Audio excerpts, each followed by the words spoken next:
All right, what's up, everybody? Hey, Base, good to see you. Had some issues. Let me know if you can hear me in chat, if you would. Had some audio issues. Had to reboot the old machine. Anytime you see me with the heavy cans on, it means that I'm having some serious AV issues. I want to be an Apple ecosystem guy. I want it to work so badly. And this Mac M1 regularly disappoints me, and my Apple AirPods regularly fail. Come on, Apple. Like, get it together. Good morning. Hey, Scott. Hey, Pamela. Good to see you. Alex. Ross, loving it in Sydney. Get that Australia going. This is your morning cybersecurity threat briefing at 10 a.m. as opposed to the regular 8 a.m. My name is Gerald Auger. This is cybersecurity commentary, coffee, and friends. We get together every weekday. We talk about the top news threats. We talk about the top cybersecurity news and the threats. And I give you my professional reflection, opinion.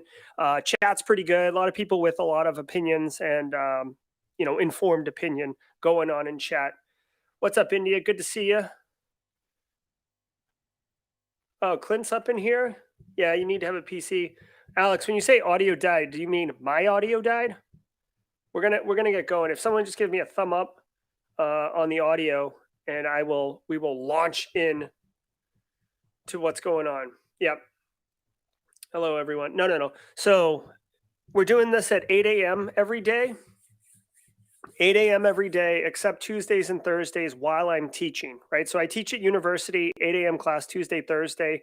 I can't obviously teach and do that briefing at the same time. Let's get into it. If you guys want to play along, go to cisoseries.com. We're doing Tuesday, January 18th, top news stories, okay? We got some good ones, so let's get into it. Oh, by the way, I want to get good at this. This cybersecurity news briefing is brought to you by Simply Cyber. If you guys are looking for some great free cybersecurity resources, resumes, content, go to simplycyber.io. It's my website. I don't even collect emails. Just go in there, share it, take advantage of it, have a good time. Let's get into it. It's cybersecurity headlines.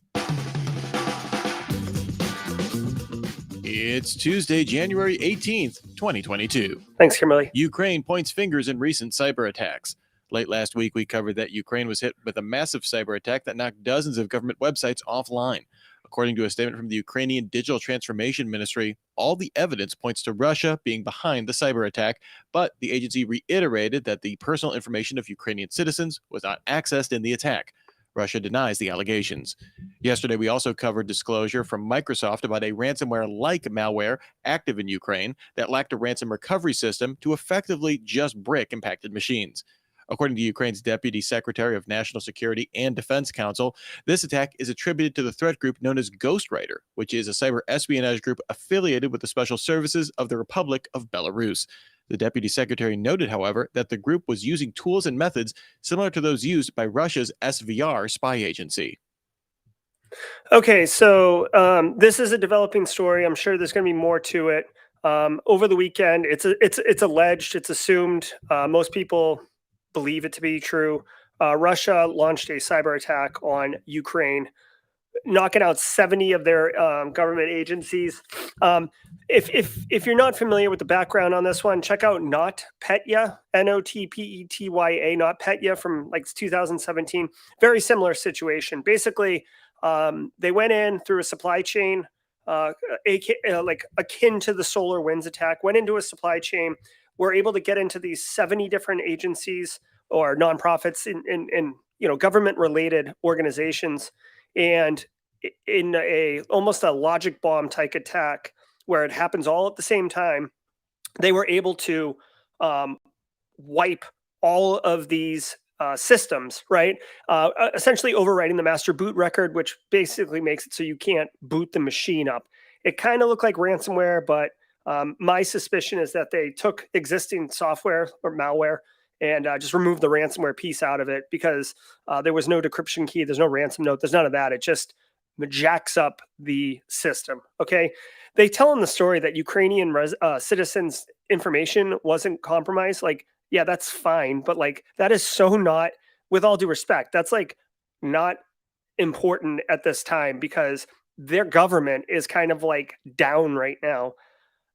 So pretty serious. It will take time, obviously, to recover from this. And as I mentioned, it's a developing story. I would assume that we're going to continue to hear about it as the weeks go on. Another dark web marketplace calls it quits. A dark web market called UniCC has been in operation since 2013 and is one of the largest marketplaces for stolen credit card information. The operators of UniCC announced plans to shut down, giving users 10 days to spend remaining balances. This comes almost exactly a year after the leading dark web market for credit card info, Joker's Stash, announced a similar shutdown. Last year also saw the voluntary closures of other major dark web markets like White House Market, Canazon, and Torrens. While a large market in credit card information sales with over $100 million in 2021, this still represents only 7.5% of the estimated $1.4 billion market. Yeah. So another one of these underground marketplaces goes down. Silk Road was a really famous one. If you've ever heard of that, or if you want to get some information, dig deeper into like how these underground dark web marketplaces work. These ones, it's just another one shutting down. Unfortunately, I mean, it's great it's shutting down. They said that they're retiring. So, I mean, if with $100 million in sales in 2018 or transactions, I'm sure that those site admins are quite wealthy and no need to take on additional risk. It's also possible that Interpol, Europol, whoever got, infiltrated them and is now managing it and shutting it down. It could be that they've got heat on them. It could be numerous things. That sadly, the reality is this one's going to go down and another one's going to pop up. There's too much appetite by nefarious community to need this type of service. So it's just who's the next person who's willing to take the risk and stand up an underground marketplace. Another one will replace it, no doubt. Renewable energy targeted for cyber espionage. Security researcher William Thomas recently discovered a large-scale cyber espionage campaign targeting the renewable energy industry, active since at least 2019, and targeting over 15 organizations. Large companies like Schneider Electric, Honeywell, Huawei, and HiSilicon were hit, as well as several universities. This campaign used a custom mailbox toolkit to deploy a phishing package paired with the compromised websites used to host phishing pages. The campaign appears to focus on collecting user logins. Activity indicates the Russian-linked APT Fancy Bear could be behind the campaign.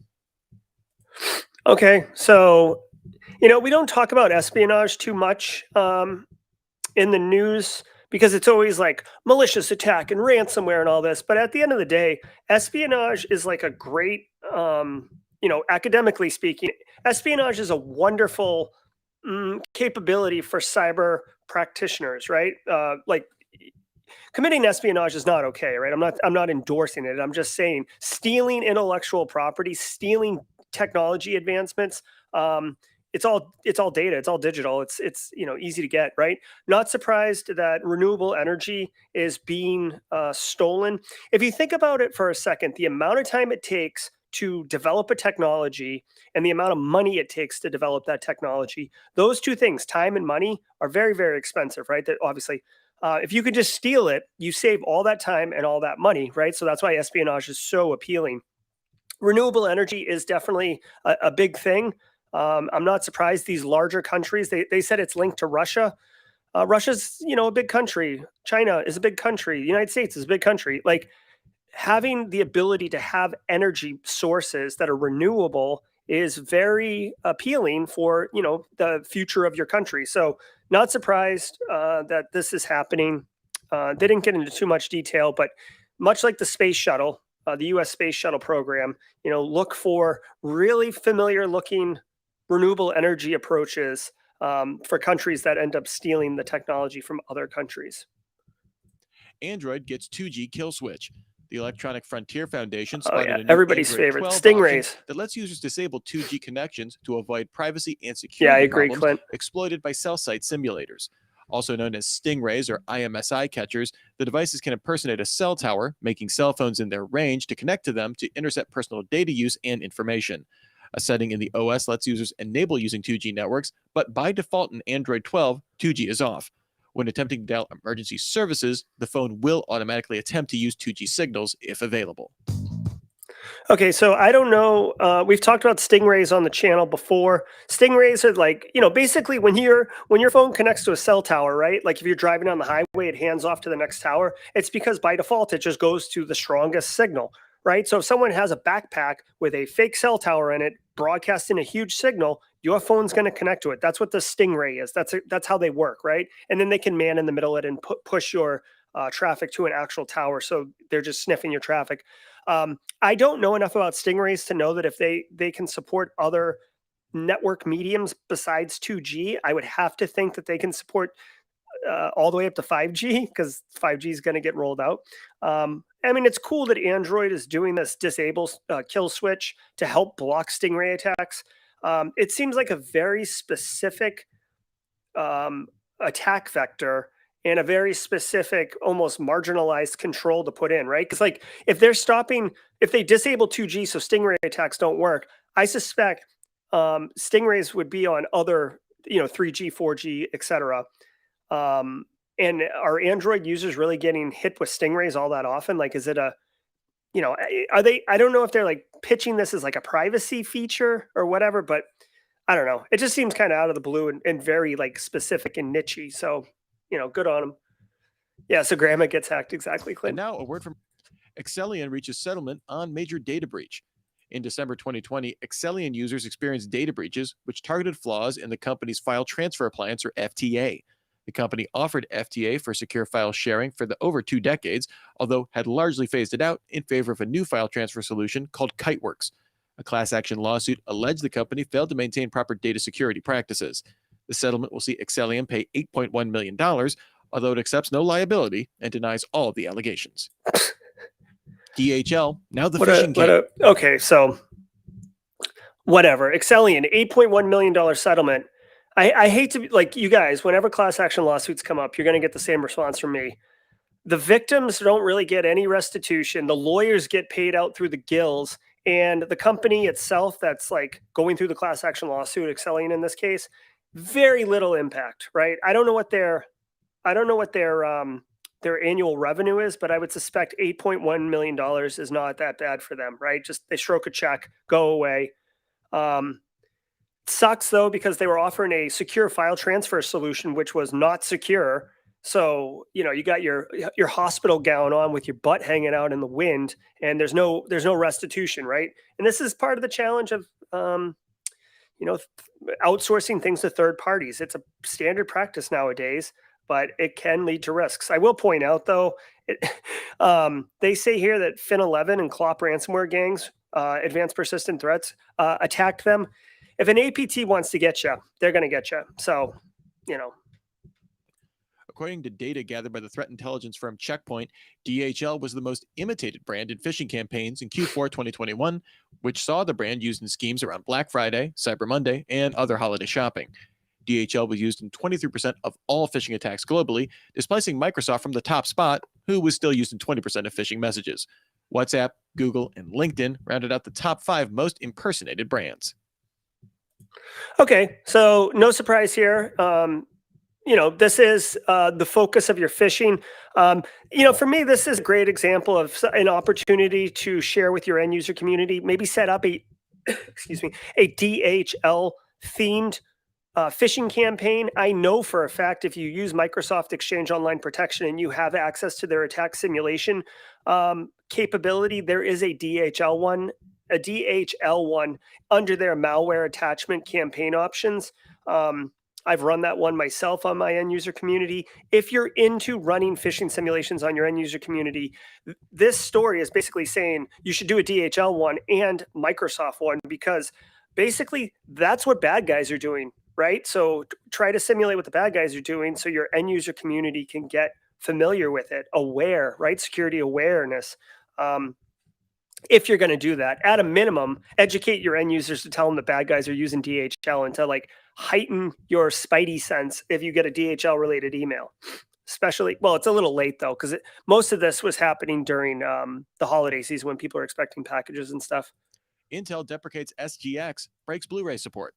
A datasheet released by Intel shows that the company deprecated support for its software guard extensions, or SGX, on 11th and 12th gen series CPUs. SGX was introduced with Skylake processors and provides a secure container to protect confidentiality of data, meant to support secure computing, browsing, and DRM. Deprecating SGX means that 4K UHD Blu-rays are no longer supported on Intel processors. This only applies to DRM-protected content. 4K without DRM is otherwise perfectly playable on the processors. Shocker. DRM failing. So basically, if you, this is a really specific one too, right? So if you have Blu-ray in your catalog, like actual physical Blu-rays that you want to play, and it has DRM on it, and you're using a technology that has an Intel chip in it, if all of those things are true, you may be SOL on being able to use that. I don't really. Is Blu-ray still a thing? Like I know it's a thing, but like, is anyone?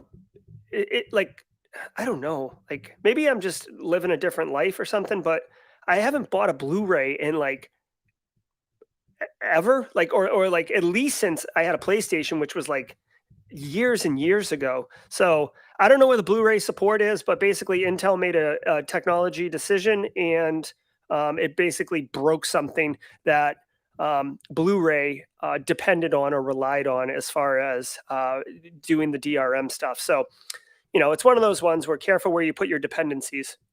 Walmart might be working on a cryptocurrency. Oh the US boy. retail giant filed Get several Neil new Bridges on the trademarks last phone. month, indicating it intends to sell virtual goods. A separate filing with the U.S. Patent and Trademark Office indicates the company Oh, plans hold on. to You guys offer aren't a looking at this. digital currency as well as a digital token of value for use by members of an online community, aka NFTs. The filings don't get into any specifics on the technical backend used for the currency. While not commenting on specific filings, Walmart said it is continuously exploring how emerging technologies may shape future shopping experiences. All right, get ready for your Wally coin, people. A couple things here. Again, hold on. Where's my Charles Finfrock? Come on, Charles. I'm a crypto evangelist. I love it, love it, love it.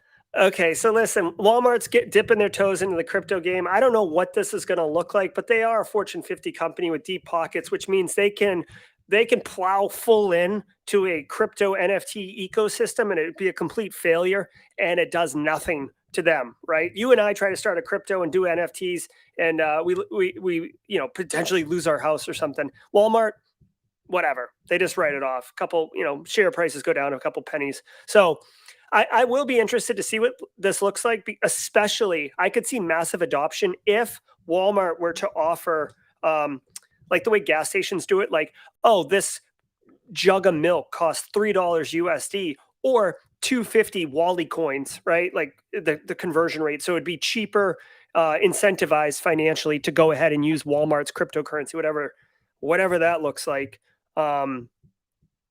So I do like that they put the Shiba Inu dog on the cover of this one.